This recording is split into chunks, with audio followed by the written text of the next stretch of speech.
రాష్ట్రంలో మారుమూల గ్రామాల నుండి పట్టణ సరిహద్దుల్లో ఉండే గ్రామాల వరకు, సిటీ సరిహద్దుల్లో ఉండే గ్రామాల వరకు ప్రతి ఒక్క వ్యక్తులకు ఈ విషయాన్ని తెలియజేస్తున్నాం. బాగా గుర్తుపెట్టుకోండి, బాగా గమనించండి. ఒక గ్రామంలో మినిమం ఒక 10 కులాల దాకా ఉంటాయి.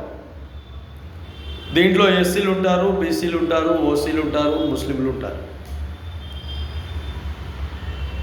కొన్ని చోట్ల ఎస్సీలు ఉండొచ్చు, లేకపోవచ్చు, ముస్లింలు ఉండొచ్చు, లేకపోవచ్చు, కొన్ని చోట్ల ఓసీలు 10 ఉండొచ్చు, ముస్లింలు 2-3 కుటుంబాలు ఉండొచ్చు, బీసీలు ఒక 20-25 కుటుంబాలు ఉండొచ్చు, అలాగే ఎస్సీలు ఒక 200 కుటుంబాలు, 100 కుటుంబాలు, 150 కుటుంబాలు ఉంటాయి. కానీ రాజకీయ పెత్తనమంతా ఎవరి దగ్గర ఉంటుందంటే 10 ఇళ్ళు, 10 కుటుంబాలు, 15 కుటుంబాలు, 20 కుటుంబాలు ఉన్నవాడి దగ్గరనే రాజకీయం అంతా తిరుగుతూనే ఉంటుంది. ఈ రాజకీయం అంతా తిరుగుతూ వాడు 3 కుటుంబాలను దగ్గరికి తీసుకుంటాడు, 5 కుటుంబాలను దగ్గర తీసుకుంటాడు, 200 కుటుంబాలను దగ్గర తీసుకుంటాడు. వాడు చెప్పినట్టే నడుస్తూనే ఉంటుంది. అంటే ఒక్క నిజం చెప్పాలంటే ఈ 200 కుటుంబాలు బలోపేతం చేయలేవు.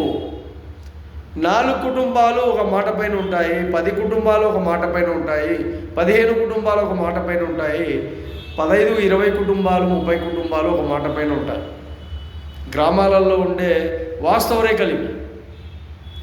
ఈ 100 కుటుంబాలు ఉండే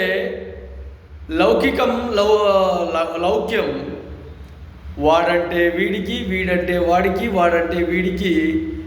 ఎదురుగా ఉండేవాడు మాట్లాడుకోడు, పక్కన ఉండేవాడు మాట్లాడుకోడు. వాడేం చేస్తాడో గమనిస్తూనే ఉంటాడు, వీడేం చేస్తాడో గమనిస్తూనే ఉంటాడు. ఇవన్నీ తీసుకుపోయి ఆ 15 ఇళ్ళు, 20 కుటుంబాలు ఉండేవాడికి మొత్తం తీసుకుపోయి సమాచారాన్ని అందిస్తుంటాడు.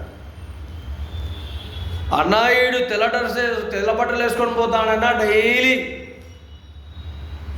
అన్నాయుడు బైక్లో పోతాడన్నా డైలీ, పొరపాటులో ఎవడన్నా కారు తీసుకుంటే వీడు కారులో పోతాడన్నా డైలీ. ఇలాంటి మాటలు చెప్పడానికి మాత్రం మంచి ముగ్ధులుగా ఉన్నారు.